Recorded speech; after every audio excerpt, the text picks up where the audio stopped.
Ni rafiki yangu lakini nilimpiga. Nilimuua. Nilihakisha namuua rafiki yangu. Ikabidi nimburuze kumpeleka ghafla. Niodi ilikuwa inagongwa. Sikujua aligonga nani na kwa nini agonge wakati huu, wakati wa mimi kufanya mauaji. Okay, anyway, nikaiburuza maiti yangu then nikarudi kumfungulia. Ni mdada, ni jirani yangu.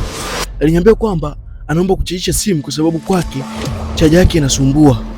Umeme wake unazingua, unazimazima. Ikabidi aingie ndani. Nikamchukua simu yake, nikachomeka chaji. Then nikamwaga kwamba niko chumbani mara moja. Nikiingia chumbani, maiti yangu iko vile vile. Iliniuma sana, ni rafiki yangu. Lakini kawaza, ndio kwanza maiti ya kwanza inatakiwa niwe na maiti 5.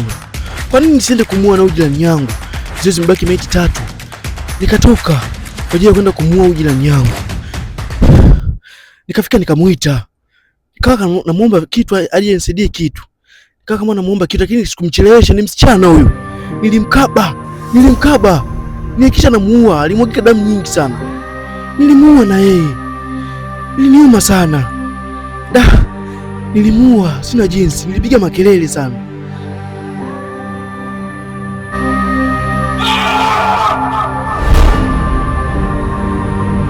Naanza kujuta. Nimekuwa mnyama kiasi hichi. Nimemuua. Haina jinsi, ndio nishaingia kwenye haya mambo. Inabidi nitimize masharti yote. Bado maiti 3. Ikabidi niweze kubeba maiti zangu kwa ajili ya kwenda kuzitupa sasa. Nikampeleka kwenye gari.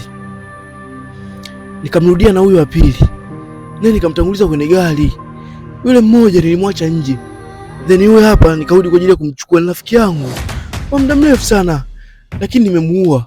Nikambweka kwenye gari. Nilifika kwenye gari kwa ajili ya kwenda kuwatupa. I say, niliingia lakini haina jinsi. Nimeingia kwenye haya mambo, haina jinsi. Nikasogeza maiti zangu nikaingia kwenye gari. Nilipoingia kwenye gari nikawasha gari nikaondoka. Nilitafuta sana sehemu za kuzitupa lakini nikapita barabarani. Nikazitupa pale maiti zile. Nilivizia hamna watu, niko mimi tu mwenyewe na gari yangu. Nikaziacha maiti pale, then nikawasha gari kibati. Nikaondoka. Ni mtu mwenye stress sana, nikarudi nyumbani. Lakini ghafla wakati nimekaa, nikapiga kwanza shoti then nikawasha TV. Ghafla maiti imetokea. Mawenge. I say, nifanye nini?